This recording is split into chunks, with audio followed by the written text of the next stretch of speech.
Hello friends. आज के इस वीडियो में हम डिस्कस करने वाले हैं पीडीसीए साइकिल के बारे में, जो कि एक बहुत ही सिग्निफिकेंट टॉपिक है और बहुत सारी ऑर्गेनाइजेशन इसको यूज़ करके, बहुत सारी कंपनियां इसको यूज़ करके एक बेटर प्लेटफॉर्म हासिल करती है, एक्वायर करती है। ठीक है, तो हम इस वीडियो को स्टार्ट करेंगे एक इंट्रोडक्शन से, जिसमें मैं बताऊंगा कि पीडीसीए साइकिल क्या है। ठीक है, उसके बाद हम इसकी हिस्ट्री के बारे में थोड़ा सा बात करेंगे कि कैसे इसकी शुरुआत हुई, किसने इसको इम्पोज करा, ठीक है, इंट्रोड्यूस किसने करा। उसके बाद जो पीडीसीए साइकिल है उसके अंदर जो बहुत ही सिग्निफिकेंट पार्ट है इसका टाइप्स, तो इसके टाइप्स के बारे में हम बहुत ही डिटेल में बात करेंगे। एक एक टाइप्स के बारे में हम डिटेल में बताएंगे, कैसे उसको इम्प्लीमेंट करते हैं किसी भी ऑर्गेनाइजेशन पे, उसके बारे में भी डिस्कस करेंगे। ठीक है, हम बात करते हैं पहले इंट्रोडक्शन से। तो बेसिकली जो पीडीसीए साइकिल है, इसका जो फुल फॉर्म होता है plan, do, check and act. ठीक है, तो कुछ छोटे छोटे इसमें वर्ड्स हैं जो बहुत ही विजिबल हैं, ओबियस हैं, ज़्यादा कोई इसमें कॉम्प्लेक्सिटी नहीं है। प्लान से लगता है कि ये प्लानिंग के रिगार्डिंग है, ठीक है, और डू से लगता है कि ये करने के रिगार्डिंग है। चेक से लगता है कि हाँ किसी पार्टिकुलर इटरेशन को चेक करना है, सिचुएशन को चेक करना है। और एक्ट का मतलब कोई काम करना या जो भी हो, ठीक है, यानी कि उस पर आप कुछ करो। तो हम अगर इसके डेफिनेशन को देखें, इससे पता ये चलता है कि जो पीडीसीए साइकिल है ये एक साइकिल की तरह दिखता है। लाइक मैं पहले इसका एक डायग्राम दिखा रहा हूं पीडीसीए साइकिल का। ये हमारा पीडीसीए साइकिल का डायग्राम है, जहां प्लान, डू, चेक और एक्ट है। ठीक है, तो एक साइकिल की तरह दिख रहा है और यहां पर कुछ रोटेशनल एरोज हैं, जैसे लग रहा है कि ये रोटेट कर रहा है। ठीक है, तो इस पीडीसीए साइकिल को हम और किस नाम से जान सकते हैं, पहले हम वो बता देते हैं, फिर डेफिनेशन पे आते हैं। ठीक है, जो हमारा पीडीसीए साइकिल है इसको हम मॉडल भी कह सकते हैं। ठीक है, अलग टर्म में।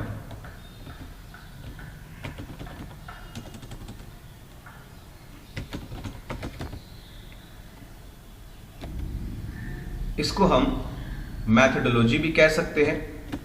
ठीक है, तो ये कुछ अलग अलग इसके टर्म्स हैं जो हम अलग अलग इंडस्ट्री में यूज करते हैं। तो बात करेंगे हम यहाँ पर साइकिल, क्योंकि ये पीडीसीए साइकिल से ही फेमस है, स्पेशली इन नेबोश। ठीक है, अब हम इसकी बात करेंगे डेफिनेशन के साथ। तो पीडीसीए साइकिल क्या है, अगर हम एक सेंटेंस में बात करें, it is a project planning tool for continuous improvement. ये एक क्या है, एक प्रोजेक्ट प्लानिंग टूल है। पीडीसीए साइकिल क्या है, एक प्रोजेक्ट प्लानिंग टूल है फॉर कंटिन्यूअस इंप्रूवमेंट। तो इस डेफिनेशन से पता ये चल रहा है कि एक ऐसा टूल है, एक ऐसा साइकिल है, एक ऐसा मॉडल है, एक ऐसी मैथडोलॉजी है जिसमें हम किसी भी प्रोजेक्ट के रिगार्डिंग एक प्लानिंग करते हैं। और वो प्लानिंग क्या होता है, इसके इंप्रूवमेंट का प्लानिंग होता है, कैसे किसी प्रोजेक्ट को बेहतर से बेहतर डिलीवर किया जाए, बनाया जाए और उसको एक सक्सेसफुल प्लेटफॉर्म पे लेके आया जाए। तो इस साइकिल की मदद से, जिसमें कई सारे स्टेप्स होते हैं, उसके बारे में हम बाद में डिस्कस करेंगे जब हम पीडीसीए साइकिल के टाइप्स पढ़ेंगे। ठीक है, तो कैसे इस साइकिल को यूज करके किसी प्रोजेक्ट को हम और इंप्रूवमेंट बना सकते हैं। ठीक है, अब इसी पीडीसीए साइकिल को अगर थोड़ा सा हम और बेहतर डिफाइन करें और डिटेल में बात करें, ये तो हमारा एक सेंटेंस जो है, एक सेंटेंस है जो सिंपल वर्ड से बना है, और आप कहीं भी इसको एक बार में कह सकते हो। थोड़ा सा में या बताना हो कि पीडीसीए साइकिल क्या है एक्चुअली, तो बंदा समझेगा कि हाँ आप जानते हो। ठीक है, इसलिए मैंने एक छोटा सा एक डेफिनेशन दिया। जो हमारा दूसरा डेफिनेशन है, इसको हम ऐसे भी लिख सकते हैं, PDCA cycle is a 4-step model, ठीक है, 4-step model which has no end, ठीक है। एक 4-step मॉडल है जो रुकता नहीं है, कोई एंडिंग इसका पॉइंट नहीं है। सबसे बड़ा बात यह है कि इसका कोई एंडिंग पॉइंट नहीं है। And repeated again and again for continuous improvement, यानी कि पता ये चल रहा है कि पीडीसी साइकिल एक 4-step मॉडल है, ठीक है। आप देख सकते हो यहां पर मैंने इसको हाईलाइट यहां करना है, मैंने इसको हाईलाइट यहां करना है, ठीक है। ये क्या है? PDC cycle is a 4-step model which has no end. ध्यान रहे कि पीडीसी साइकिल का कोई पार्टिकुलर एंडिंग पॉइंट नहीं है। आप इसके अंदर जितना इंप्रूवमेंट ला सकते हो अपने साइड से लेके आओ, क्योंकि इंप्रूवमेंट का भी कोई एंडिंग पॉइंट नहीं होता है। आप किसी प्रोडक्ट को कितना बेहतर बना सकते हो ये आपके ऊपर है, ठीक है। ये आपकी क्वालिटी प्रोवाइड के ऊपर है, कैसा आप क्वालिटी डिलीवर करना चाह रहे हो, ठीक है।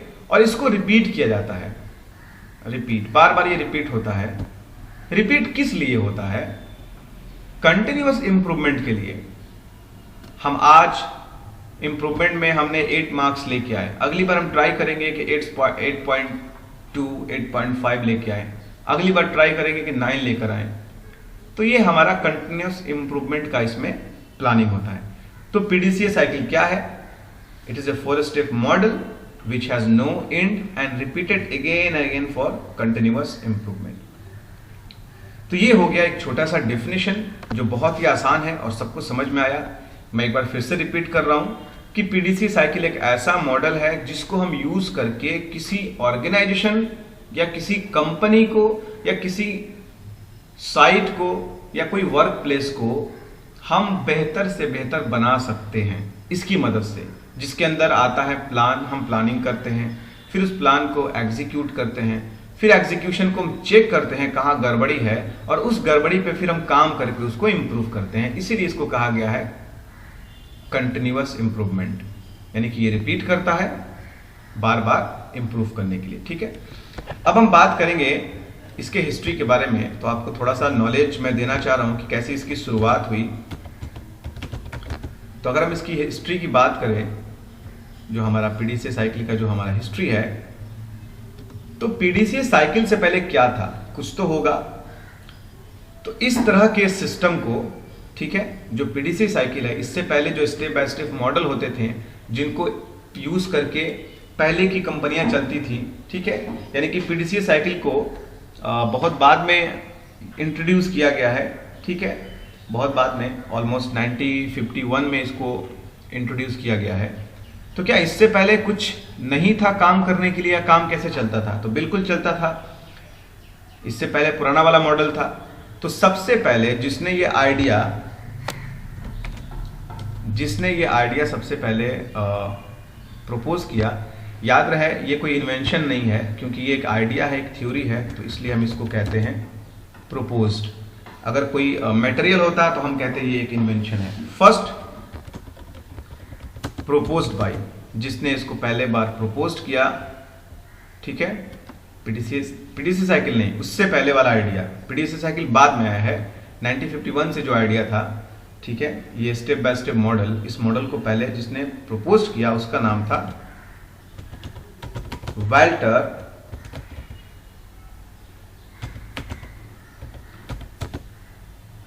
शेवार्ट। वाल्टर शेवार्ट जो है, ये एक ऐसा बंदा था जिसने एक step by step working flow को प्रपोज किया था, ठीक है। बाद में उस मॉडल को बाद में लेटर डेवलप्ड बाय, उस मॉडल को जिसने डेवलप किया, यानी कि उसके अंदर इंप्रूवमेंट लाया, वो कौन था? उसका नाम था विलियम डेमिंग। अब मैं डायग्राम दिखाऊंगा कि पीडीसी साइकिल से पहले कौन सा साइकिल हम यूज करते थे, ताकि आपको और भी आसान हो जाए। ठीक है, ये है हमारा, देखिए सबसे पहले पीडीसी साइकिल से पहले हमारे पास ये मॉडल था जिसको हम कहते थे Stewart cycle, specify, produce and inspect. ठीक है, उसके बाद उसमें जो इंप्रूवमेंट लाया गया वो था design, make, sell and test. इसको विलियम शेवर्ट ने डेवलप किया था, मतलब इसमें बाद में इसमें डेवलपमेंट हुआ। ठीक है, तो ये पीडीसीए साइकिल से पहले वाली साइकिल है। इसका मतलब बहुत सारे ऑर्गेनाइजेशन पहले कोई स्टेप यूज करती थी अपने प्रोडक्ट को डिलीवर करने के लिए, अपनी कंपनी को बेहतर बनाने के लिए। ठीक है, आइए हम यहां और देखते हैं इसके बारे में क्या है। तो जो विलियम डेमिंग है, उन्होंने वाल्टर शेवर्ट को की साइकिल को डेवलप किया। ठीक है,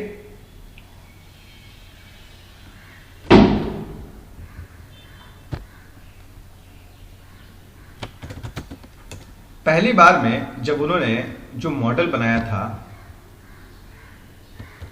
he developed a 3 स्टेप। पहला बार उन्होंने जो मॉडल बनाया था उसमें 3 स्टेप थे, याद रहे, जो मैंने अभी आपको दिखाया था मैं उसको लिख रहा हूं। उसमें 3 स्टेप थे। वो स्टेप कौन कौन से थे? पहला स्टेप था स्पेसिफाई, दूसरा हमारा कौन सा था? प्रोड्यूस, तीसरा हमारा कौन सा था? इंस्पेक्ट। यहां पर 3 चीजें हैं। ठीक है, स्पेसिफाई, प्रोड्यूस, इंस्पेक्ट। सबसे पहले ये 3 स्टेप बना, और ये पहला किसने प्रपोज किया? वाल्टर शेवर्ट। इसीलिए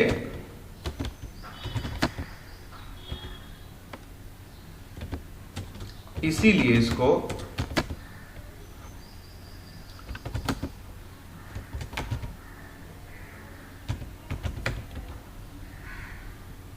शेवर्ट साइकिल भी कहते हैं।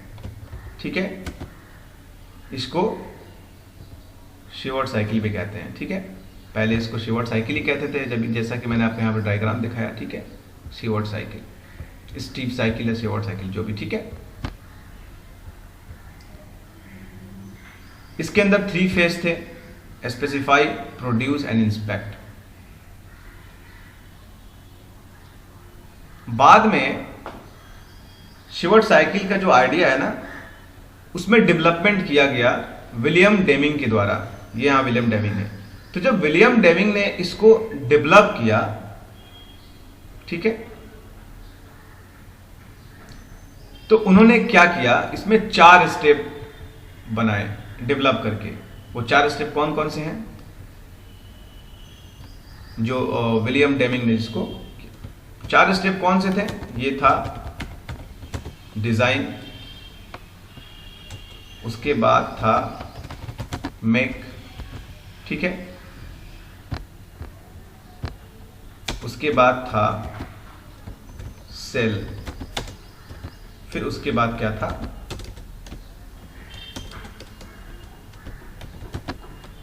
टेस्ट। ठीक है, तो विलियम डेमिंग ने जब इसको डेवलप कर दिया, तो अब ये साइकिल जो है, शेवर्ट साइकिल जो है, ये अब मार्केट में यूज नहीं होने लगा। अब इस पे लोग काम करने लगे। ठीक है, विलियम डेमिंग का जो साइकिल था, डेमिंग साइकिल। ठीक है,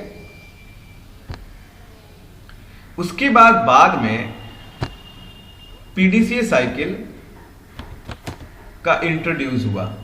ठीक है, बाद में ये जो मॉडल है डिजाइन किया गया किसके द्वारा? जापानीज यूनियन ऑफ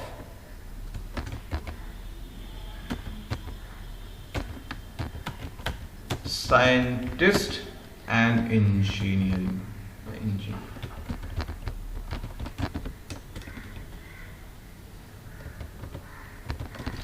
ठीक है। एक संस्था है जापान में, JUSE, Japanese union of scientist and engineers, ठीक है। इन्होंने पीडीसीएस मॉडल को डेवलप किया, इंट्रोड्यूस किया 1951 में। कब? 1951 में। उसके बाद क्या हुआ?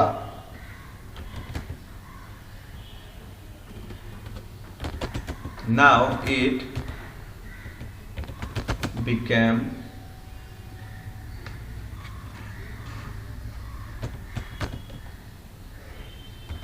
famous and used today। अब जो है पीडीसीए साइकिल जो है, पीडीए साइकिल या पीडीसीए जो मॉडल है, ये सबसे ज्यादा यूज होने लगा, ठीक है। अब पीडीसी साइकिल ने इन दोनों साइकिल को या मॉडल को हाइड कर दिया, रिप्लिकेट कर दिया और सबसे ज़्यादा फेमस पीडीसी साइकिल हुआ। तो ये एक छोटा सा इसका हिस्ट्री है, कैसे ये अपने आप को इम्प्रूव करके मार्केट में लाया है। अब हम बात करेंगे इसके 4 स्टेप के बारे में, जो पीडीसी साइकिल के अंदर 4 स्टेप्स हैं उसके बारे में बात करेंगे। तो यहाँ पर स्पेस कम है तो मैं एक नया पेंट खोल ले रहा हूँ, ठीक है। और इस पेंट में फिर मैं इसके टाइप्स के बारे में आपसे बात करूंगा। तो पीडीसी साइकिल जो है इसके अंदर जो चीजें हैं वो है PDCA, ठीक है, जिसका मतलब होता है P for plan, D for do,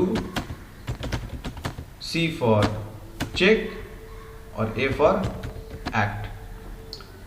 plan, do, check, act, ठीक है। अब एक एक पे हम बहुत ही डिटेल में बात करेंगे। सबसे पहले हम लेते हैं प्लान के बारे में, ठीक है। सबसे पहले हम प्लान के बारे में लेते हैं कि प्लान एक्चुअली में करता क्या है, ठीक है।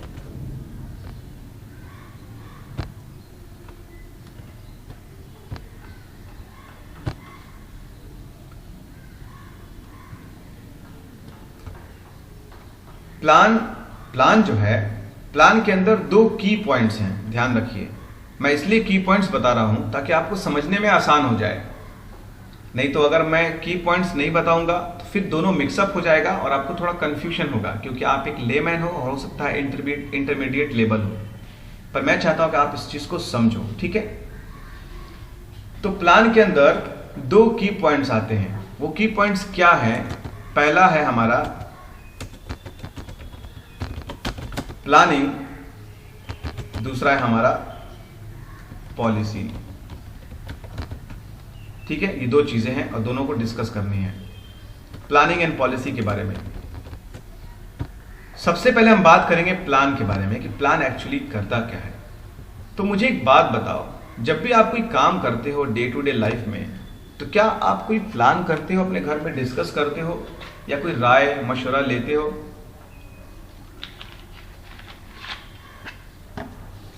ऑब्वियसली रियलिटी है, हर इंसान राय लेता है, कुछ प्लान करता है कि वो क्या करने जा रहा है, ठीक है।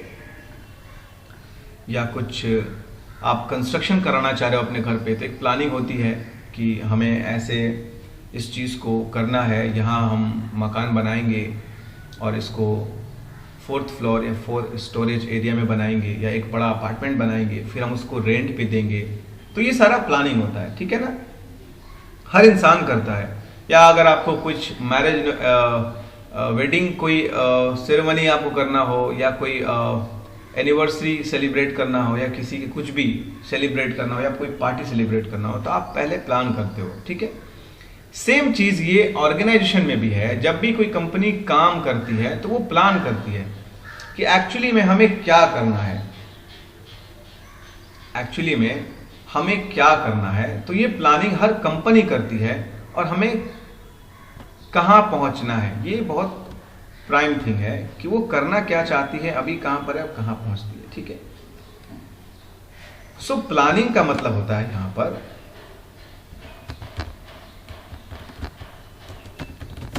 प्लानिंग मीन्स प्लानिंग का मतलब होता है कि हम प्लान में क्या करते हैं, हमें पता लगाना होता है। ठीक है, क्या पता लगाना होता है? आइडेंटिफाई या आइडेंटिफाइंग, पता आप लगाइए, वेयर वी आर, हम कहां पर हैं, नाउ, अभी हम कहां पर हैं, and then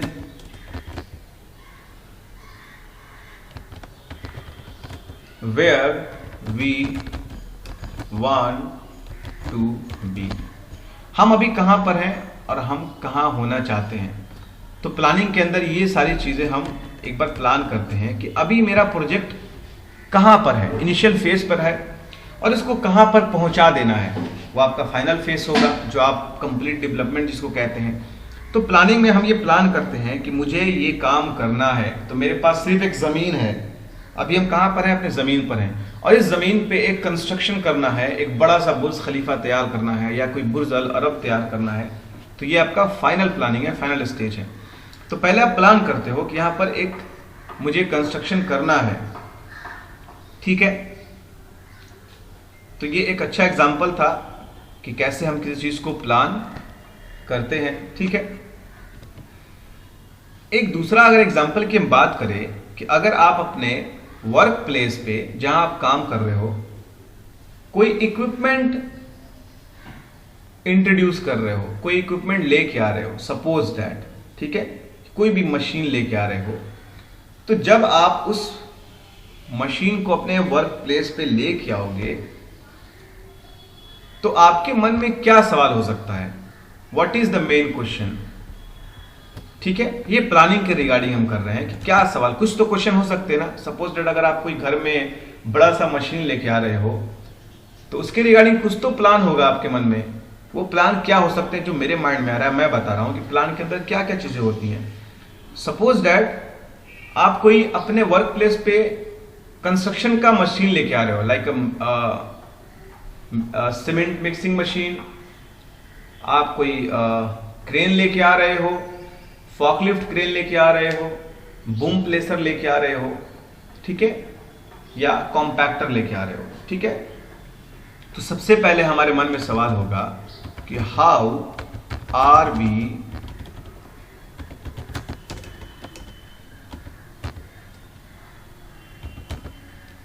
going to control, सबके मन में ये सवाल होगा। और पहले how we are going to control the risk, क्योंकि आप जानते हैं कि सेफ्टी में हम इस बात का ख्याल रखते हैं, ठीक है, इस बात का ख्याल रखते हैं कि खतरा है या नहीं, जो बहुत ही प्राइम डिसीजन है किसी भी वर्क प्लेस पे, कि हमें किसी चीज से खतरा तो नहीं है। ठीक है, तो ये हमारा सबसे पहला क्वेश्चन हो सकता है कि अगर हम कोई मशीन लेके आ रहे हैं अपने वर्क प्लेस पे, तो आप उस मशीन को या उस मशीन से रिलेटेड जो भी रिलेटेड खतरा है उसको हम कैसे कंट्रोल करेंगे, ये पहला सवाल हो सकता है।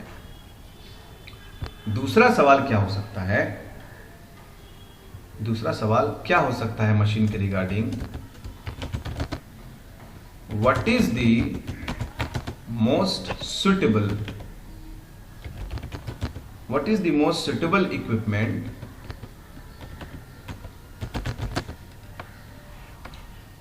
ठीक है,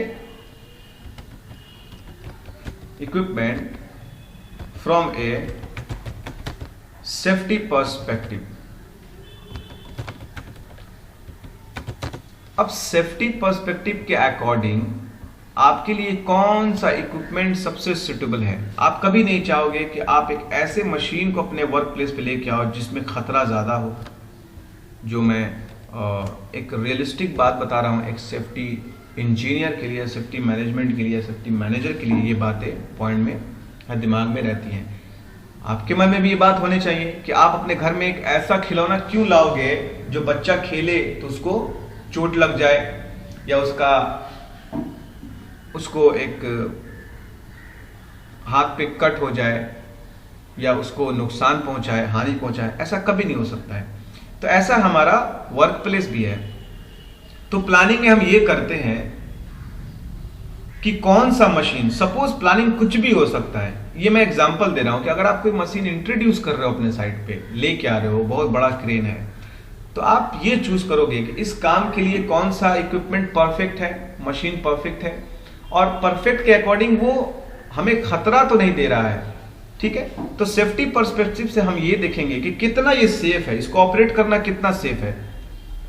ठीक है, और मन में क्या क्वेश्चन हो सकते हैं, जो तीसरा हमारे मन में सवाल हो सकता है प्लानिंग के अंदर, कि अगर हम वर्क प्लेस पे काम करा रहे हैं, ठीक है, वहां बहुत सारे वर्कर्स होंगे, तो खतरा तो हो ही सकता है, ऐसा नहीं है कि खतरा नहीं होगा। तो ऐसा दौरान, खतरे के दौरान में व्हाट इमरजेंसी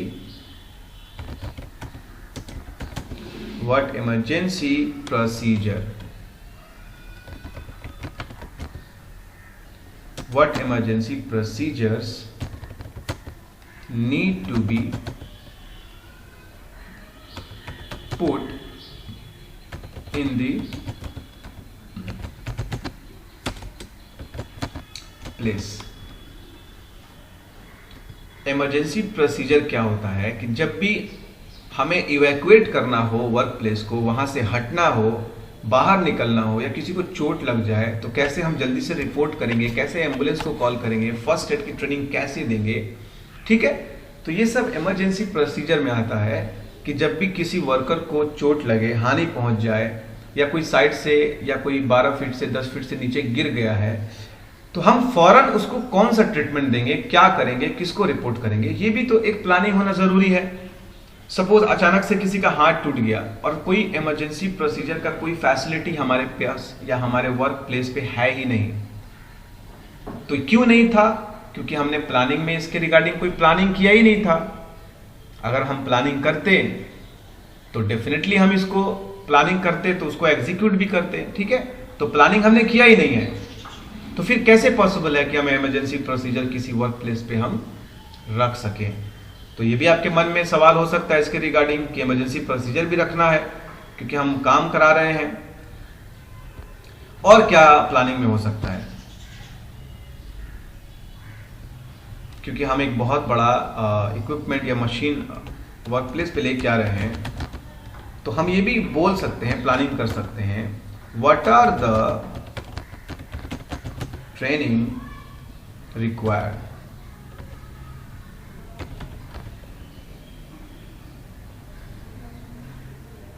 या रिक्वायरमेंट। ठीक है, what are the training requirement, हमें किस तरह की ट्रेनिंग की जरूरत है। अब मुझे एक बात बताइए, आप बिना किसी को ट्रेन किए हुए अगर आप कोई इक्विपमेंट या कोई मशीन यूज करने को दे रहे हो, इज दैट गुड? बिल्कुल नहीं। ये बहुत बड़ा एक चैलेंजिंग है मेरे लिए कि अगर हम किसी को बिना ट्रेनिंग किए हुए हम कोई मशीन ऑपरेट करने को दे रहे हैं, तो एक बहुत बड़ा चैलेंजिंग हो सकता है। मतलब एक खतरा का हम मोल लेने का कोशिश कर रहे हैं, खतरे को दावत दे रहे हैं। ठीक है, तो हम ये प्लानिंग में जरूर करेंगे कि हमें किस तरह की ट्रेनिंग देनी है। अगर हम प्लानिंग नहीं करेंगे तो पता कैसे चलेगा हमारे पास वर्क प्लेस पे कितने क्रेन ऑपरेटर हैं, कितने फॉकलिफ्ट ड्राइवर हैं, कितने बूम प्लेसर ड्राइवर हैं, हाँ, कितने एक्सकैवेटर्स के ड्राइवर्स हैं, क्या सबके पास एक सुटेबल सर्टिफिकेट है, क्या वो सर्टिफिकेटेड बंदे हैं, उनके पास ड्राइविंग लाइसेंस है। ठीक है, तो ये सारा प्लानिंग में हम करते हैं कि हमें उनके ड्राइविंग लाइसेंस को चेक करना है, हमें उनके ट्रेनिंग सर्टिफिकेट को चेक करना है, हमें उनके एक्सपीरियंस सर्टिफिकेट को चेक करना है। अगर थोड़ी सी ट्रेनिंग रह गई है तो स्पेशली हम उस ट्रेनिंग को कवर कराएंगे, कैसे हमें वर्क प्लेस पे क्रेन ऑपरेटर को ऑपरेट करना है, एक्सकैवेटर्स को चलाना है, ये सारा प्लानिंग होता है। तो उसमें हम ट्रेनिंग देंगे कि आपको ऐसे वर्क करना है, ज़्यादा जल्दी में काम नहीं करना है, ये सारी चीज़ें हैं। ठीक है, और क्या हो सकता है इसके रिगार्डिंग, और हम प्लानिंग क्या कर सकते हैं उसको हम देखेंगे। ठीक है,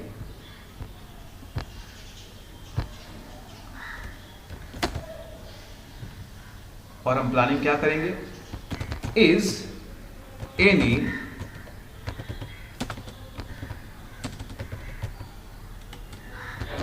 is any personal protective equipment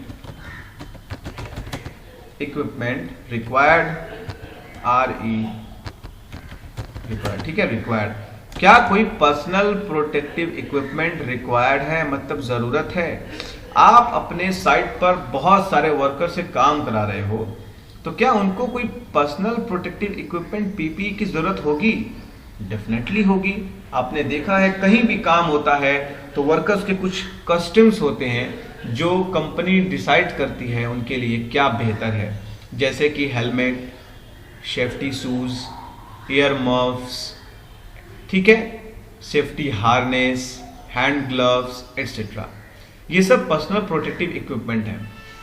अगर हम प्लानिंग में नहीं करेंगे कि हमें वर्कर्स को या किसी भी एम्प्लॉय को हमें पीपी प्रोवाइड करना है, तो फिर हम उसे कैसे प्रोवाइड करें जब तक हम प्लान ना कर लें। सपोज दैट हमारे पास 10 ऐसे वर्कर्स हैं जो लिफ्टिंग के लिए स्पेशलिस्ट हैं, तो उनके पास हैंड ग्लव्स कंपलसरी है। हमारे पास 20 ऐसे वर्कर हैं जो हॉट वर्क एक्टिविटीज के लिए हमने उनको हायर किया है, तो उनके लिए ग्लासेस जरूरी है, जो ब्लैक ग्लासेस आते हैं, फेस शील्ड जरूरी है उनके लिए। ज्यादा साउंड प्रोड्यूस हो रहा है तो ईयर मफ उनको चाहिए, हेलमेट चाहिए, जो भी हाई वर्क एक्टिविटी कर रहे हैं उनके लिए हेलमेट चाहिए, जो ऊंचाई पे काम कर रहे हैं रह के उनके लिए सेफ्टी हार्नेस चाहिए। तो अगर हम इस सब का प्लानिंग नहीं करेंगे तो हम कैसे प्रोवाइड करेंगे उनको? तो ये सारी चीजें हैं, किसी भी ऑर्गेनाइजेशन को बनाने से पहले हम प्लान करते हैं कि हमारे पास किन चीजों की जरूरत है, तो हम पहले प्लान करेंगे, उसके बाद उस चीज को मंगाएंगे। अगर आपको ये बात समझ में अभी भी नहीं आ रहा है तो आप इसको ऐसे समझो कि अगर आपको बिरयानी खाना हो तो आप पहले प्लान तो करोगे कि हमें क्या क्या सामग्री की जरूरत है, हमें गोश्त चाहिए, चिकन चाहिए, मसाला चाहिए, चावल चाहिए, बहुत सारी चीजें हैं। तो बस वैसे ही चीजें हैं, ये प्लानिंग है, ठीक है। तो प्लानिंग के अंदर जो की पॉइंट्स थे, प्लानिंग एंड पॉलिसी, तो प्लानिंग ये मैंने कवर कर दिया, ठीक है, मेरा प्लानिंग का हो गया। प्लानिंग के अंदर मैंने प्लानिंग को कवर कर दिया, ठीक है, ये प्लानिंग का हिस्सा है। अब हम बात करेंगे पॉलिसी के बारे में, जो प्लानिंग का ही हिस्सा है, लेकिन ये की पॉइंट्स हैं, 2 की पॉइंट्स हैं, एक प्लानिंग, एक पॉलिसी। अब पॉलिसी के बारे में हम क्या बात करेंगे? पॉलिसी के बारे में हमें ये कहना है, ठीक है, यहां पर हम पॉलिसी की बात करेंगे, उसके बाद फिर हम आगे बढ़ेंगे। ये हमारा है पॉलिसी, ठीक है। अब पॉलिसी के अंदर क्या चीजें हैं? ड्यूरिंग दिस स्टेज, ठीक है, याद रहे, during this stage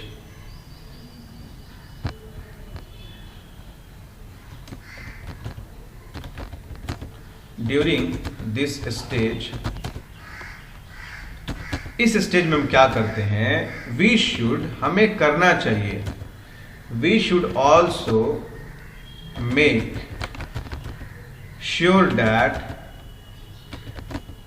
we meet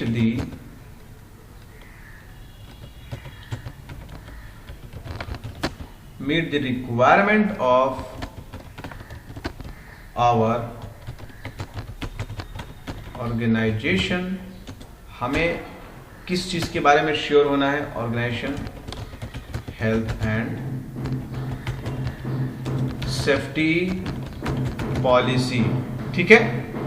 हमें क्या श्योर होना है, किस चीज को लेकर श्योर होना है कि पॉलिसी क्या है? एक्चुअली में एक पॉलिसी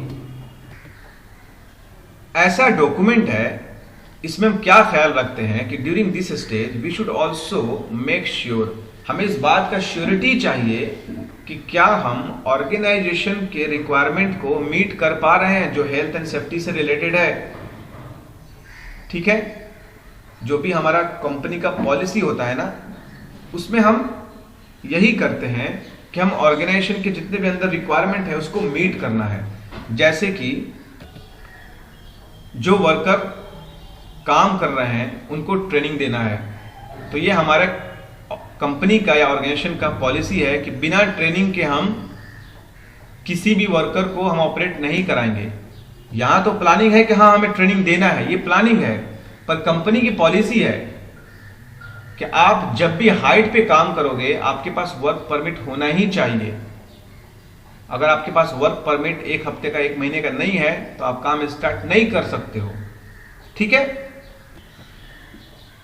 दूसरा एग्जांपल क्या है कि हमें वर्कर्स को पीपी प्रोवाइड करना है, तो ये प्लानिंग का तो हिस्सा है ही, लेकिन ये पॉलिसी है कि नहीं हमें पीपी देके ही काम कराना है। वर्कर के पास सेफ्टी शूज होने चाहिए, हेलमेट्स होने चाहिए, उनके पास सारा पर्सनल प्रोटेक्टिव इक्विपमेंट होना चाहिए। यहां प्लानिंग में क्या करते हैं कि हमें किस किस तरह की पीपी प्रोवाइड करनी है, पर यह भी पॉलिसी प्लानिंग का ही हिस्सा है कि हमें इस चीज को समझना है। एनी हाउ बिना पॉलिसी के हम काम कर ही नहीं सकते। ठीक है, तो ये सब पॉलिसी का हिस्सा है। हमें ट्रेनिंग देना है, ठीक है, हमें पीपी प्रोवाइड करना है, हमारे पास रिस्क असेसमेंट होना चाहिए, ये सब सारा क्या है, प्लानिंग का ही हिस्सा है। ठीक है, तो मैंने आपको समझा दिया प्लानिंग क्या है। तो ये हमारा प्लानिंग का ऑलमोस्ट हिस्सा था। दैट मीन्स ये पूरा प्लानिंग ही है, आप इसको अलहदा नहीं समझना, ये पूरा प्लानिंग है, प्लानिंग में ही आता है। बस मैंने की पॉइंट्स हाईलाइट किए हैं ताकि पॉलिसी को थोड़ा मैं सेपरेट करके समझाऊं, ताकि आपको क्लियरली समझ में आ जाए। और ये हमारा प्लानिंग का जो पॉइंट्स थे, ये जो हमें प्लानिंग से पहले करना होता है। अब जब हम प्लानिंग कर लेते हैं तो उसके बाद क्या करते हैं, ठीक है। तो प्लानिंग के बाद जो हमारे पास नेक्स्ट फेस है, जो नेक्स्ट हमारा मॉडल के अंदर जो टाइप उसका है डू। ठीक है, प्लान के बाद क्या है, डू। तो डू के अंदर हम क्या करेंगे, क्योंकि हमारे पास यहाँ स्पेस नहीं है तो हम दूसरा पेंट खोल लेते हैं। अब हम बात करेंगे डू के बारे में। ठीक है, कि मैंने डू में क्या करना है। तो हमने प्लान के बारे में ऑलमोस्ट कवर करा दिया है, जो भी सिग्निफिकेंट पॉइंट्स थे। अब हम बात करेंगे डू के बारे में। तो डू में हमें क्या करना है, पता ये चलता है डू से कि सही अगर माने में इसके मीनिंग्स देखे जाएं तो डू का मतलब होता है करना। ठीक है, किसी काम को करना। तो ये बात एकदम सही होगा कि हमारा जो प्लान है, जो मैंने कर लिया है, तो मैंने एक प्लान तो तैयार कर लिया है, लेकिन अब हमें करना क्या है, उसी प्लान को एग्जीक्यूट करना है, मतलब इंप्लीमेंट करना है वर्क प्लेस पे। तो इसीलिए उसको कहते हैं डू। तो अगर हम डू की बात करें तो डू के अंदर हमारे पास जो डिस्कस करने वाली चीजें हैं, वहां पर 3 की एरियाज हैं, मतलब 3 मैंने पॉइंट हाईलाइट करने हैं डू के अंदर। वो डू का टाइप्स नहीं है, लेकिन वो 3 पॉइंट हैं जो हमें मेमोराइज रखने हैं। पहला पॉइंट कौन सा है जो डू के रिगार्डिंग है, पहला जो पॉइंट है वो है प्रोफाइलिंग। पहला क्या है, profiling the health and safety risk. ठीक है, profiling the health and safety risk. दूसरा जो की पॉइंट है जो डिस्कस करना है डू के अंदर, वो है ऑर्गेनाइजिंग। ठीक है, ऑर्गेनाइजिंग। और तीसरा जो हमारा पॉइंट है वो है इंप्लीमेंटिंग योर प्लान। ठीक है, इंप्लीमेंटिंग योर प्लान। क्योंकि हमें डू के अंदर कुछ ना कुछ तो करना है, तो जो मैंने प्लान तैयार कर रखा है उसे यहां पर करना है। तो हमने क्या प्लान बनाए थे आपको पता है, आप देख सकते हो क्या क्या हमारे प्लान है। तो डू में हम क्या करेंगे, उसी प्लान को इंप्लीमेंट करेंगे। ठीक है, उसको एक्शन में लेके आएंगे।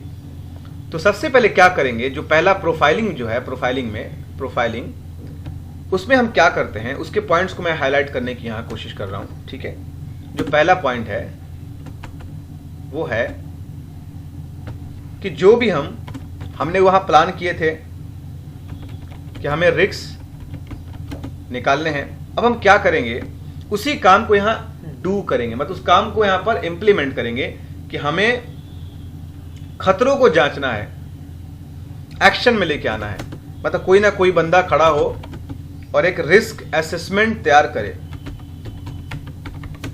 ठीक है, और वो भी सही तरीके से। Identifying the risk through suitable and sufficient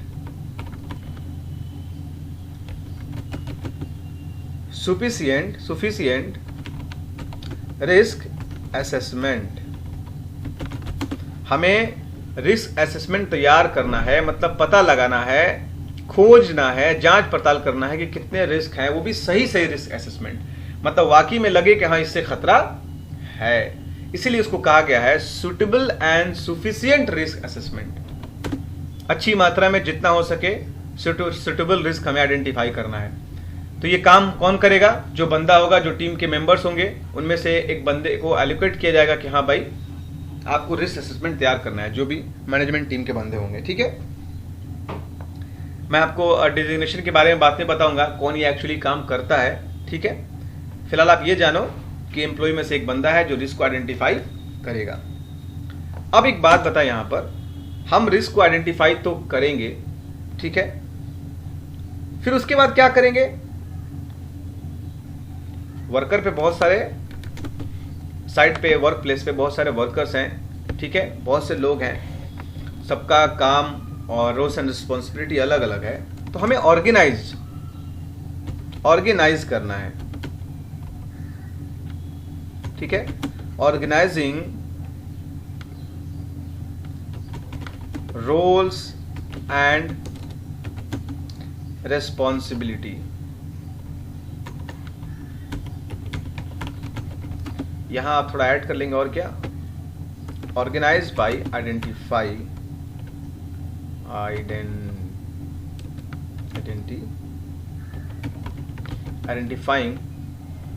roles and responsibility, यानी कि आपको डू में और क्या करना है, जितने भी रोल्स एंड रिस्पॉन्सिबिलिटी है लोगों के, उनको अपना रोल्स एंड रिस्पॉन्सिबिलिटी दिखाना है कि आपको क्या करना है एक्चुअली में, उसको एक्शन में लाना है कि हाँ आप ये काम करो।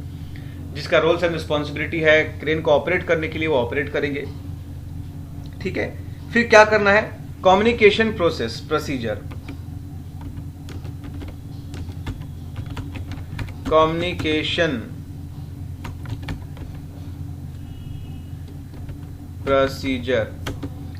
प्रोसीजर स्टेबलाइज करना है, मतलब कैसे हमने कम्युनिकेट करेंगे किसी से। अगर कोई खतरा हुआ साइट पे या किसी को चोट लग गई तो सबसे पहले किसको रिपोर्ट करना है, ये सब कहते हैं कम्युनिकेशन प्रोसीजर। और क्या है? एंड इंश्योर, और क्या इंश्योर होना है?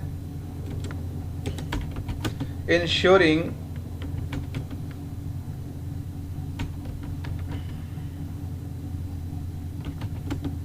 competent personnel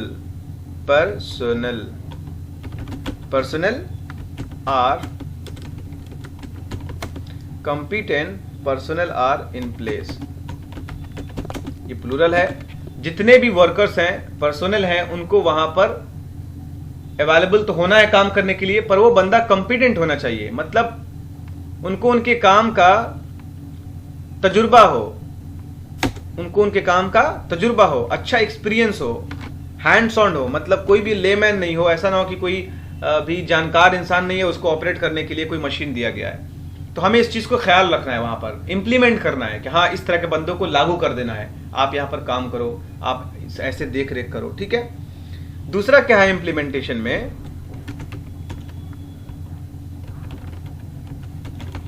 दूसरा क्या इंप्लीमेंटेशन में? Implementation of the plan. ठीक है, इसमें क्या है? Ensure risk are adequately control. Adequately control का मतलब होता है बहुत अच्छे तरीके से, इतने अच्छे तरीके से कंट्रोल करना है कि हमें एहसास ना हो कि यहां पर रिस्क है। एडिक्वेटली कंट्रोल, बड़ी मात्रा में, अच्छी मात्रा में हमें उस रिस्क को कंट्रोल कर लेना है। ठीक है, जो रिस्क है उसको कंट्रोल करना है उस पे। और क्या हो सकता है? ये इंप्लीमेंटेशन का अंदर में है ना। और क्या है? मैं यहां पर करके कॉमा देखिए कर रहा हूं। ठीक है, और क्या? Correct maintenance,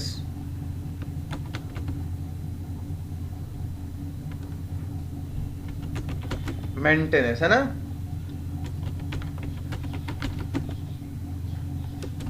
knowing correct maintenance are in place and providing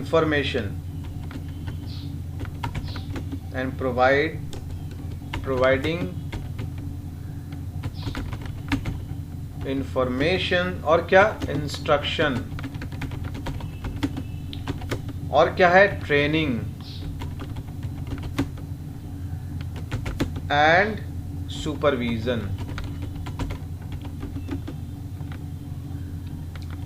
to ensure people are competent and that procedures are followed। ठीक है, ये आप पॉइंट उम्मीद करते समझ गए, मैं आपको इसको समझाने की कोशिश कर रहा हूं। ठीक है, जो डू में क्या है, हम इंप्लीमेंट क्या करेंगे, ensure risk are adequately control. हमें क्या देखना है कि रिस्क हमारा जो है अच्छे से कंट्रोल हो रहा है या हो गया है। ठीक है, और हमें क्या जानकारी रखनी है, करेक्ट मेंटेनेंस। जो करेक्ट मेंटेनेंस मतलब सही तरीके से मेंटेनेंस करने का तरीका, मशीन है खराब भी हो सकता है, सही ग्रीसिंग हुआ है कि नहीं, उसका क्रेन का आउटरीजर अच्छा से खुल रहा है कि नहीं, बूम उसका सही है कि नहीं। ठीक है, सारे मैकेनिकल ऑपरेटर्स सही है कि नहीं, उनको इंस्ट्रक्शन दी गई है कि नहीं। ठीक है, ट्रेनिंग दी गई है कि नहीं। यहां पे आप देख रहे हो ना, इसको मैं हाईलाइट कर रहा हूं, जितने भी साइट पे लोग हैं उनको ट्रेनिंग दी गई है कि नहीं। ठीक है, हम देंगे मतलब डू में वही है, या दें या ये देखें कि आपको मिल गया है कि नहीं। ठीक है, उन्हें इंस्ट्रक्शन देना है, उनको ट्रेनिंग देना है, उन्हें सही इंफॉर्मेशन प्रोवाइड करना है, जो भी उससे जरूरियात की चीजें हो, जो इंपॉर्टेंस पार्ट हो, सही मेंटेनेंस का ध्यान रखना है, सही मेंटेनेंस का ध्यान रखना है। ये सारे डूज में आते हैं, डू में, कि हमें प्लान करने के बाद ये सारी चीजें करनी है। जो भी साइट पे पर्सोनल है वो कॉम्पिटेंट है कि नहीं, हाँ, और वो सारे प्रोसेस को फॉलो कर रहे हैं कि नहीं, सही सुपरविजन है कि नहीं, मतलब देख रेख का काम करने का तरीका वो डू में है। हमें डू में करना है कि हमें देख रेख का काम करने का तरीका जो है एक सुपरवाइजर यानी कि सुपरविजन होना चाहिए कि हाँ भाई कोई काम यहाँ पर करा रहा है, वो देख रेख कर रहा है कि काम सही से हो रहा है कि नहीं। तो सारे डू में ये सारे चीजें आती हैं जो हमें एक वर्क प्लेस पे स्टेबलाइज करनी है। ठीक है, ये डू का पार्ट था। अब यहां पर मैं एक एग्जांपल देने की कोशिश कर रहा हूं। जैसे मैंने आपको बताया कि आपके वर्क प्लेस पे एक मशीन है या बहुत सारी मशीन है, क्रेन है, फॉकलिफ्ट क्रेन है, ठीक है, बूम प्लेसर है, एक्सकावेटर है, कॉम्पैक्टर है, जो भी चीजें हैं। तो हम क्या करेंगे डू में, उससे खतरा को मेजरमेंट करेंगे, कितने खतरे हैं उससे, उस चीज को देखेंगे, एक सुटेबल रिस्क असेसमेंट तैयार करेंगे कि इनसे क्या क्या खतरा हो सकता है, वो रिस्क असेसमेंट तैयार करेंगे जिससे हम रिस्क को पता लगा सकते हैं। ठीक है, उसके बाद जब रिस्क पता लगेगा तो उसको मिनिमाइज कर सकते हैं, जैसे कि हायरार्की ऑफ कंट्रोल में होता है ना, या तो हम एलिमिनेट करेंगे या उसका सब्स्टिट्यूट लेके आएंगे। ये सब सारी चीजें हैं तो हम डूज में करेंगे। ठीक है,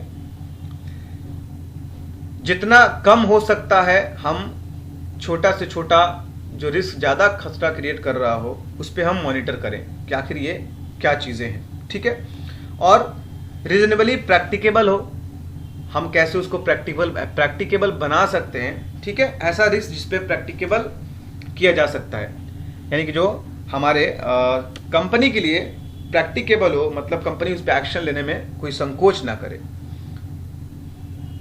हमें यह भी ध्यान रखना है कि जो भी वर्कर्स हैं साइट पे, वर्क प्लेस पे, सारे कॉम्पिटेंट हैं, मतलब उनको ट्रेनिंग प्रोवाइड दी गई है, उनके तजुर्बे को देखा गया है, उनके सर्टिफिकेट वगैरह जो भी हैं सब दुरुस्त हैं, कॉम्पिटेंट बंदा है, एक्सपीरियंस मैन है। ठीक है, उनको तजुर्बा है काम करने का। जो भी क्रेन ऑपरेटर है उनको किरान चलाना आना चाहिए, तो ये सब सारी चीज़ें हैं, उनको वहाँ पे खड़ा करना है लाके कि हाँ अब आप काम करना शुरू करो। यानी डू में यही सब चीज़ें हैं जो हमें करना है। प्लानिंग का ये हिस्सा नहीं है, क्योंकि मैंने प्लानिंग कर लिया था कि हमें ये चीज़ें करनी है। अब हम खड़ा करेंगे, एक मेंटेनेंस, करेक्ट मेंटेनेंस का प्रोसेस लगाएंगे, इंफॉर्मेशन प्रोवाइड करेंगे, इंस्ट्रक्शन देंगे, ट्रेनिंग एंड सुपरविजन अब देंगे उसमें, ठीक है। वहां प्लानिंग था कि हमें देना है, यहां हम दे रहे हैं, डू मतलब कर रहे हैं, ठीक है। ये सब सारी चीजें हैं। अब हम एग्जाम्पल अगर देखेंगे इसका कि अगर कोई हमारे साइट पे इक्विपमेंट है या कोई नया मशीन है, तो उसके रिगार्डिंग हमें क्या करना है कि हमें सबसे पहले देखना है कि उससे एसोसिएटेड जो भी रिस्क हैं उन पे कंट्रोल किया गया है या नहीं, या कंट्रोल कराना है, ठीक है। और हमें क्या देखना है कि हमें उनको इंफॉर्मेशन प्रोवाइड करनी है जो कि जरूरी है, उन्हें इंस्ट्रक्शन देना है, उन्हें सही ट्रेनिंग प्रोवाइड करना है और एक सुपरविजन देना है देख रेख के लिए, और एक कॉम्पिटेंट बंदा को एज अ ऑपरेटर खड़ा करना है, ठीक है। तो ये सारी चीजें हैं जो डू के अंदर आती हैं कि जो हमें प्लान के बाद किसी भी वर्क प्लेस पे एग्जीक्यूट करना है, इंप्लीमेंट करना है, उसे एक्शन में लेके आना है, ठीक है। नेक्स्ट जो हमारा पॉइंट है वो है चेक, ठीक है। सो हमने प्लान और डू को समझ लिया है। अब बारी आती है चेक की, ठीक है। तो प्लान करने के बाद, डू करने के बाद जो नेक्स्ट जो टाइप है, स्टेज है, वो है चेक का। तो चेक में क्या करते हैं, चेक में हम क्या करते हैं उसको हम समझेंगे। तो ये बहुत ही क्रूशियल स्टेज है, बहुत ही इंपॉर्टेंट स्टेज है, ठीक है। वंस, एक बार अगर वी हैव इम्प्लीमेंटेड, ठीक है,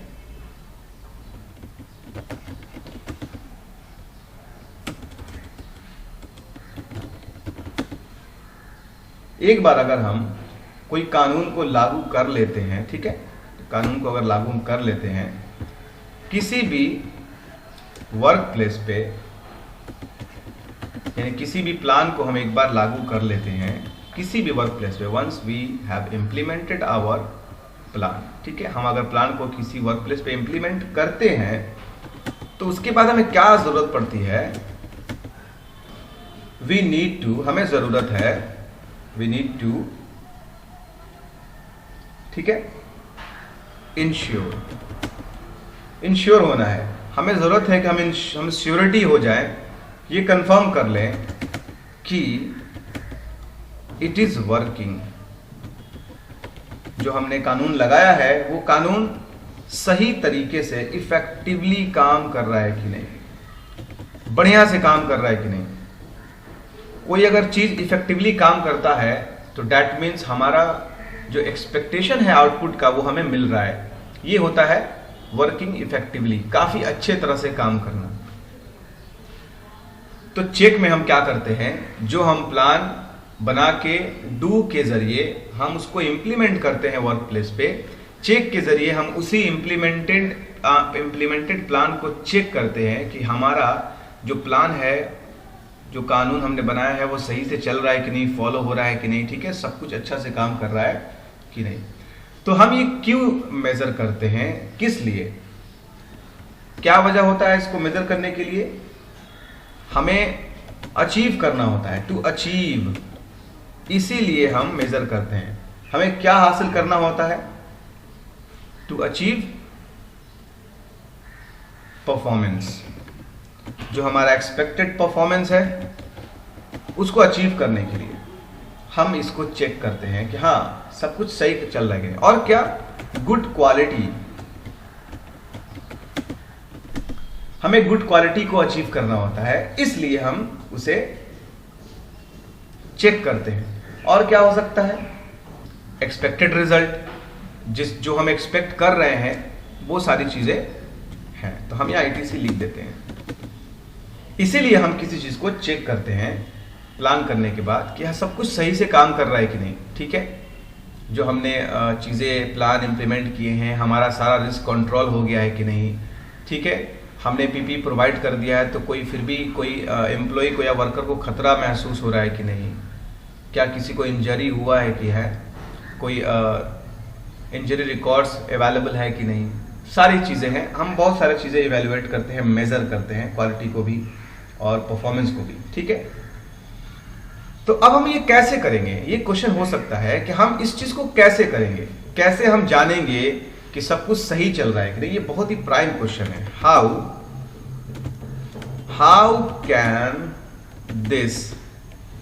कैन दिस बी अचीव। हमारा मोटिव तो था कि हाँ हम अचीव करना है चेक के अंदर, पर ये करेंगे कैसे। आपके मन में ये सवाल हो सकता है, हम ये कैसे करेंगे, तो उसके बारे में हम बताएंगे कि हम इसको कैसे करेंगे। तो क्वालिटी और परफॉर्मेंस को चेक करने के लिए बहुत सारी मेथड्स हैं, बहुत सारे न्यूमरस वेज हैं, ठीक है। There is A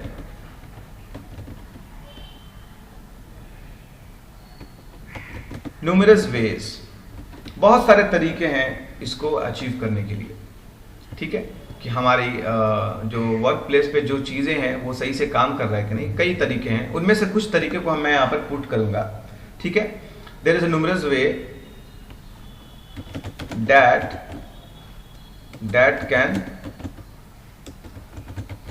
that can measure our performance। हमारे परफॉर्मेंस को जो मेजर करेगा उसके बहुत सारे तरीके हैं। अगर हमारे पास कोई नई इक्विपमेंट है या नई चीज़ें हैं, सपोज डेट हमने पहले ही प्लान किया था कि हमें एक वर्क प्लेस पे क्रेन लेके आना है, साइट पे क्रेन लेके आना है, ठीक है। हम उसको कैसे मेजर करेंगे, तो सबसे पहले हम क्या करेंगे, जो पॉइंट्स है हमें ये देखना है इंस्पेक्शन, ठीक है। Regular inspections of the equipment, inspections of the equipment carried out on the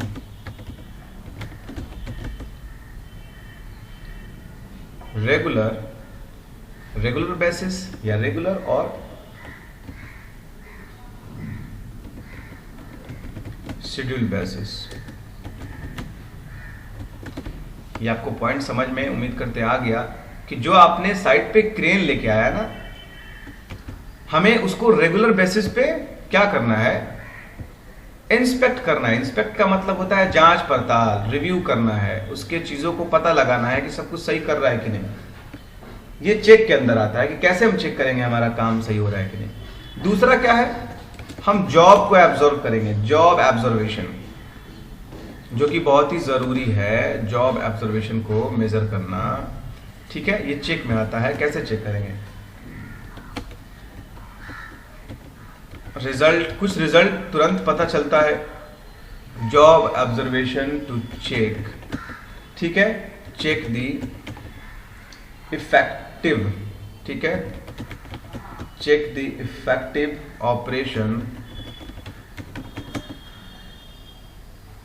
of work place, ठीक है। हम जॉब को रोटेट करेंगे, एब्जॉर्व करेंगे, ठीक है। हमें देखेंगे जो भी जॉब कर रहे हैं बंदे वहां पे, उसको एब्जॉर्व करेंगे कि सही से सारे ऑपरेटर्स काम कर रहे हैं या नहीं, और जो भी सावधानियां हैं वो बरती जा रही है या नहीं, ठीक है। तो जॉब ऑब्जर्वेशन से हमें पता चलता है कि पहले से जो लिए गई सारी जो चीज़ें हैं, मेजरमेंट और प्रिकॉशन जो भी चीज़ें हैं, तो जॉब ऑब्जर्वेशन से पता चलेगा। तो हम देखेंगे, एक सुपरविजन लगाएंगे जिसको सुपरवाइजर कहते हैं, वो एब्जॉर्ब करेगा कि सारा काम सही से हो रहा है कि नहीं, ठीक है। दूसरा और क्या है, और कैसे चेक करेंगे हम, तो आ गया हेल्थ सर्वेलियंस। हेल्थ सर्वेलियंस बहुत ही ज़रूरी है, ठीक है। हेल्थ सर्वेलियंस फॉर, ठीक है,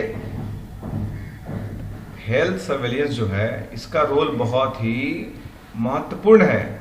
फॉर एग्जाम्पल, ठीक है, for example auditory test, audiometry test,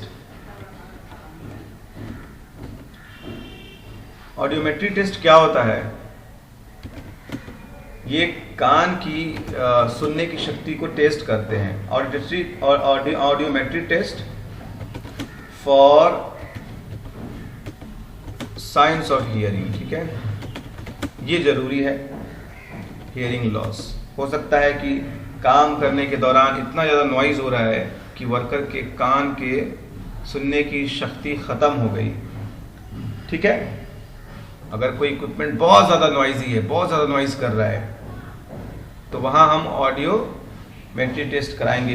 तो ये चेक में आता है कि हम चेक करें हेल्थ सर्वेलियंस से बहुत ज़्यादा डस्ट हो रहा है साइड पे, एक्सेस डस्ट, ठीक है, तो हम उसको भी चेक कराएंगे। और क्या हो सकता है? इन्वायरमेंटल टेस्ट, ये इन्वायरमेंटल टेस्ट में आता है। इन्वायरमेंटल मॉनिटरिंग, ठीक है, इन्वायरमेंटल मॉनिटरिंग। फॉर एग्जाम्पल में इसमें क्या होगा? नॉइज, बहुत ज्यादा नॉइज है या डस्ट, बहुत ज्यादा डस्ट है, ठीक है, ETC।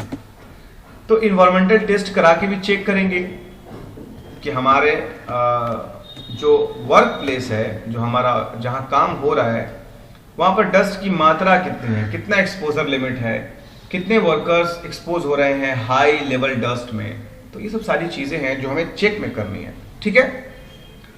तो चेक करने से ये फायदा है कि हमने प्लान तो बना लिया, उसको इंप्लीमेंट भी कर दिया, क्या सब कुछ ठीक से चल रहा है। कैसे हम खाना बनाते वक्त बीच में चेक करते हैं कि नमक की मात्रा कितनी है, ज्यादा तो नहीं है, कम तो नहीं है, मेरी बात समझ रहे ना। तो ये सारी जो चीजें हैं वो चेक में आती हैं। हमने अगर प्लान कर लिया है, डू कर लिया है, चेक कर लिया है, और वो भी इस तरीके से चेक कर लिया जैसे कि मैंने आपको बताया कि मशीन को रेगुलरली चेक करें, ठीक है, और जॉब रोटेशन या जॉब ऑब्जर्वेशन को हम करें चेक कि क्या स्थिति है वर्कर्स की, कैसे वो प्रिकॉशन वगैरह ले रहे हैं वर्क प्लेस पे। हेल्थ सर्विलेंस करा के हमने ऑडियोमेट्री टेस्ट कराया, डस्ट को मेजर किया, नॉइज को मेजर किया, एक्सेस वाइब्रेशन को मेजर किया। यहाँ वाइब्रेशन भी अगर हम लिख दें तो भी चलेगा, वाइब्रेशन भी हो सकता है, वाइब्रेशन से भी तो खतरा होता है। एक मशीन जो बहुत बड़ी मात्रा में वाइब्रेट क्रिएट कर रहा है तो हम उसको भी मेजर करेंगे, ठीक है, उसके लिए प्रिकॉशन लेंगे, उस पर एडमिनिस्ट्रेटिव कंट्रोल डालेंगे, इंजीनियरिंग कंट्रोल डालेंगे, जो भी हमें जो भी चीज़ें अवेलेबल हों, फिर पीपी प्रोवाइड करेंगे, ठीक है, ये सारी चीज़ें हैं। तो इसके बाद अब आता है हमारे पास एक्ट। जब हम चेक कर लेंगे और हमें पता लगेगा कि हाँ इश्यूज हैं, so what will we do next, अब हम क्या करेंगे उसके लिए, तो एक्ट पे हम बात करेंगे। इसमें हमारा एक्ट मदद करता है कि जब कोई प्रॉब्लम मिलता है, कोई खतरा महसूस हो रहा है वर्क प्लेस पे, तो ऐसे सिचुएशन में हम क्या करेंगे, एक्ट आता है। तो एक्ट कैसे बिहेव करता है, कैसे काम करता है, जो कि फाइनल स्टेज है PDCA साइकिल का, प्लान डू चेक एक्ट। तो एक्ट कैसे वर्क करता है हम उसके बारे में अब बात करेंगे। तो ये हमारा जो स्टेज है एक्ट, ये क्या करता है, दिस स्टेज, ठीक है, at this stage we evaluate our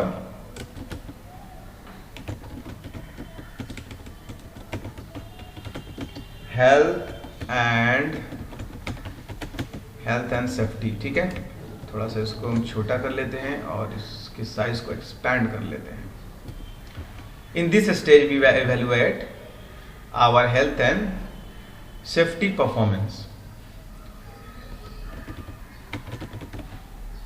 ठीक है, परफॉर्मेंस। गलती हो गया, फिर से स्टार्ट करते हैं इसके बारे में, ऐप के बारे में। तो एक बार हमने चेक स्टेज को चेक कर लिया, सब कुछ सही से मतलब काम कर रहा है, तो दैट्स वेरी गुड, ठीक है। तो एक्ट में अब हम क्या करेंगे, जैसे कि मैंने चेक में बताया था कैसे किसी चीज़ को हम चेक करते हैं, इवेलुएट करते हैं। एक्ट में क्या करेंगे, जब भी प्लान, डू और चेक तक हमारा बात बन जाता है तो एक्ट के अंदर क्या होता है, it will identify any improvement. ठीक है, सबसे बड़ी बात यह है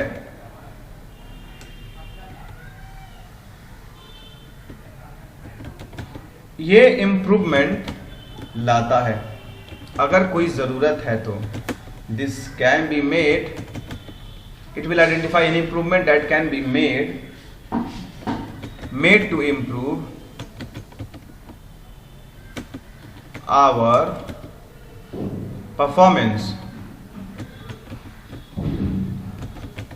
ठीक है, परफॉर्मेंस। एक्ट के अंदर हम क्या करेंगे, अगर कुछ गलतियां मिलेंगी, कुछ हैजार्ड या रिस्क हाई मिलेंगे, तो उसके अंदर क्या एक्ट की मदद से हम क्या करते हैं, इंप्रूवमेंट आइडेंटिफाई करते हैं कि यहां पर हम किस तरह से इस चीज को बेहतर बना सकते हैं, सही बना सकते हैं। ठीक है, या क्या उसके अंदर हम बदलाव लाएंगे, क्या हम उस पर काम करेंगे कि अगली बार जब चेक किया जाए तो हमें कोई भी प्रॉब्लम नहीं मिले। ठीक है, मैं इसको आपको एग्जांपल के साथ समझाऊंगा। ठीक है, अगर हमारे पास कुछ प्रॉब्लम क्रिएट हो रहा है या हमने आइडेंटिफाई कर लिया है चेक के अंदर कि हाँ भाई बहुत इश्यूज हैं, सपोज डैट अगर हमने कोई ऑडियो मेट्री टेस्ट कराया है या आफ्टर नॉइज, जो भी नॉइज का मैंने टेस्ट कराया है, और आपको लगता है नॉइज लेवल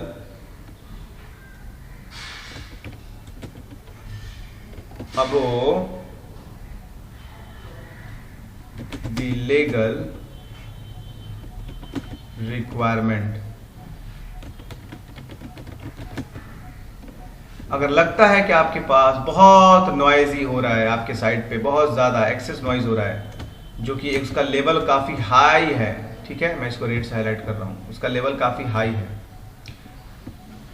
तो हम सबसे पहले इस पे कैसे काम करेंगे, तो यहां पर हम हायरार्की ऑफ कंट्रोल को यूज करके इस पे काम करूंगा। हायरार्की ऑफ कंट्रोल क्या है, इसके बारे में हम डिस्कस करेंगे नेक्स्ट क्लास में, और बहुत सारे वीडियोस अपलोड होंगे नेवोश के रिगार्डिंग। ठीक है, सेफ्टी के रिगार्डिंग और भी साइंस एंड टेक्नोलॉजी के रिगार्डिंग बहुत सारी चीजें आने वाली हैं इसमें। तो नॉइज लेवल को हम कैसे इस पे काम करेंगे, क्योंकि ये एक्ट स्टेज है और हमें इस पे काम करना है इंप्रूवमेंट के लिए, अपने परफॉर्मेंस के लिए, क्योंकि हमने चेक में पाया कि बहुत नॉइजी हो रहा है हमारे साइड पे। तो हायरार्की ऑफ कंट्रोल क्या कहता है, या तो पहले आप एलिमिनेट कर दो, अगर ज्यादा नॉइज हो रहा है तो नॉइज हटा दो। तो नॉइज हटाना पॉसिबल कैसे है, क्योंकि हम इक्विपमेंट या मशीन यूज करेंगे तो नॉइज तो होगा ही, फिर देखेंगे नॉइज वहां से रिमूव करना पॉसिबल नहीं है, तो हम क्या करेंगे, उसका सब्स्टिट्यूट यूज करेंगे। क्या कोई दूसरा ऐसा मशीन है जो लेस नॉइजी हो, कम नॉइजी हो, तो बिल्कुल ऐसा भी मशीन है जो नॉइज कम करता है। ठीक है, तो उस पर हम काम करेंगे। एलिमिनेशन पॉसिबल नहीं है, सब्स्टिट्यूशन भी मान लीजिए पॉसिबल नहीं है, नहीं हमें वो मशीन का रिक्वायरमेंट है जो नॉइज कर रहा है, तो उस पर इंजीनियरिंग कंट्रोल डालेंगे, आखिर नॉइज इतना क्यों हो रहा है, उस पर हम काम करेंगे। उस मशीन को बैरिकेड कर दें, ठीक है, उस मशीन को हम बैरिकेड कर सकते हैं या कहीं दूर चला सकते हैं, एटसेट्रा। उसके बाद हम उस पर एडमिनिस्ट्रेटिव कंट्रोल करेंगे, वर्कर को रोटेशन शिफ्ट करेंगे। ठीक है, कि हम हो सकता है कि 8 घंटे की ड्यूटी है तो 4 घंटे किसी दूसरे वर्कर को रखें, 4 घंटे किसी दूसरे वर्कर को रखें। ठीक है, उसके बाद हम पीपी प्रोवाइड करेंगे वर्कर को, हम ईयर मफ देंगे। ठीक है, ताकि साउंड ज्यादा से ज्यादा वो एब्जॉर्ब नहीं करे अपने ईयर में। तो इस लेवल पे हम एक्ट पे काम करते हैं। ठीक है, हमारे वर्क प्लेस पे अगर कोई बहुत नॉइजी एरिया हो या डस्ट एरिया हो, बहुत ज्यादा डस्ट है सपोज, ठीक है, आप सपोज कर लो dust level is very high, बहुत ज्यादा डस्ट है आपके साइड पे, तो सबसे पहले हम क्या चाहेंगे, या एस्बेस्टोस को मान लेते हैं, एस्बेस्टोस की मात्रा ज्यादा है या एस्बेस्टोस यूज हो रहा है या डस्ट यूज, जो भी हो आप डस्ट ही कह लो, ठीक है। तो आप उसको एलिमिनेट करने की कोशिश करो कि डस्ट क्यों इतना हो रहा है, किसकी वजह से हो रहा है। सीमेंट मिक्सिंग का काम कर रहे हैं तो डस्ट ज्यादा क्रिएट हो रहा है, तो उसको एलिमिनेट करने की कोशिश करेंगे, हटा देंगे। सीमेंट की जरूरत हमें सोचेंगे है कि नहीं पहले, अगर नहीं है तो एकदम एलिमिनेट करो, खत्म करो हैजार्ड को, 100% कंप्लीट खत्म कर दो। फिर हम देखेंगे नहीं हमें सीमेंट की जरूरत है, तो उसका सब्स्टिट्यूट यूज करेंगे। सब्स्टिट्यूट यूज करेंगे, एस्बेस्टोस वगैरह है उसके अल्टरनेट कोई और सीमेंट लेके आएंगे कि कम से कम मात्रा में डस्ट उड़े या ज्यादा हार्मफुल ना हो, जो कार्सियोजेनिक ना हो, कैंसर पैदा करने वाला सीमेंट ना हो। जिसमें पहले आता था एस्बेस्टोस यूज होता था जो कार्सियोजेनिक होता है। सब्स्टिट्यूट भी यूज नहीं कर सकते, दूसरा सीमेंट यूज करें फिर भी डस्ट हो रहा है, तो उस पर हम इंजीनियरिंग कंट्रोल करेंगे। इंजीनियरिंग कंट्रोल से क्या होता है, हम बैरिकेड लगा दें, ठीक है, पानी का छिड़काव थोड़ा करें डस्ट के लिए, फिर उस पर एडमिनिस्ट्रेटिव कंट्रोल करें। वर्कर्स को हम चाहें कि कम से कम मात्रा में उस पर अगर ज्यादा जो वर्क कर रहे हैं उनका रोटेशन करें, दूसरे काम में लगाएं फिर दूसरे को आने दें, ठीक है, बैरिकेड कर दें, ये इंजीनियरिंग कंट्रोल के अंदर है। उसके बाद हम पीपी प्रोवाइड करें वर्कर को, लाइक हम मास्क दें, रेस्पिरेटर्स दें या ब्रीदिंग एपरेटर्स दें, जो भी हम दे सकते हैं वर्कर्स को पीपी प्रोवाइड करें। तो ऐसे हम काम करते हैं एक्ट पे, जो एक्ट हमारा स्टेज है। ऐसे पीडीसीए साइकिल को चला के इस साइकिल को तब तक चलाता रहता है, इसीलिए इसको कहते हैं कंटिन्यूअस इंप्रूवमेंट के लिए ये नॉन स्टॉप चलता रहता है, अगेन एंड अगेन चलता रहता है, जब तक हम अच्छी तरह से एक पार्टिकुलर सिचुएशन को कंट्रोल ना कर लें। अब सवाल हो सकता है कि पीडीसीए साइकिल इंपॉर्टेंट क्यों है, why PDCA cycle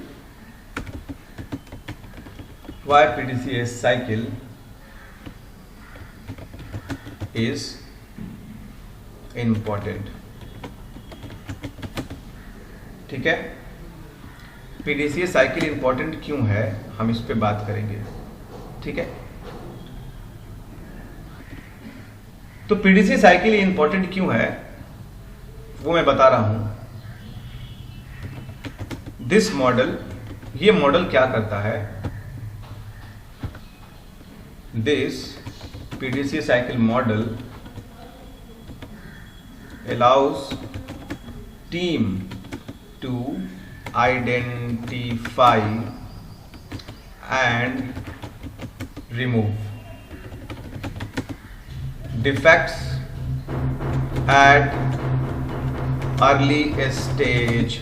early stage में ही हम प्रॉब्लम को आइडेंटिफाई करके उसको पता लगाते हैं और डिफेक्ट को रिमूव कर देते हैं। जो भी प्रॉब्लम होता है, जो भी परेशानियां हैं, डिफेक्ट हैं, हैजार्ड हैं, रिस्क है, जो भी हैं, हम उसको पहले स्टेज में आइडेंटिफाई करके रिमूव कर देते हैं, हटा देते हैं, ठीक है। एंड रीस्टार्ट करते हैं किसको, साइकिल को। इस साइकिल को हम रीस्टार्ट करते हैं until the desired outcome is reached। जहां हम पहुंचना चाहते हैं, जो हमारी इच्छा है जहां तक पहुंचने की, हम इस साइकिल को तब तक चलाते रहते हैं जब तक हम वहां ना पहुंच जाएं जहां हमारे पहुंचने की इच्छा है। तो पीडीसीए साइकिल का यही इंपॉर्टेंट है कि हम अर्ली स्टेज में इसके अंदर जो प्रॉब्लम होता है उसको आइडेंटिफाई करते हैं और उस डिफेक्ट को रिमूव कर देते हैं पहली स्टेज में, ठीक है। तो ये हमारा सबसे बड़ा फायदा है। इससे और क्या फायदा है, हम वर्क की इफिशियंसी को बढ़ा सकते हैं, ठीक है। वर्क के इफिशियंसी को बढ़ा सकते हैं, हम हर चीज को मॉनिटर कर सकते हैं, स्टेज बाय स्टेज परफॉर्मेंस से मॉनिटर कर सकते हैं, अर्ली स्टेज में आइडेंटिफाई कर सकते हैं। सो ये सब सारी चीजें हमें पास जानने के लिए, ठीक है। अब हम पीडीसीए साइकिल कब यूज करें, ठीक है, when to use the PDCA cycle. तो इसका जवाब ये हो सकता है कि पीडीसीए साइकिल आप कब यूज करो, कब आपके लिए बेहतर है। तो मैं ये बोलूंगा, पहला जो पॉइंट है, पीडीसीए साइकिल आप कब यूज करो, इसके रिगार्डिंग मैं आपको बता रहा हूं, ठीक है।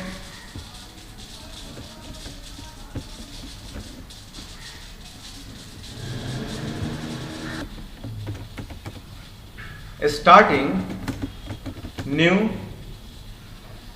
प्रोजेक्ट,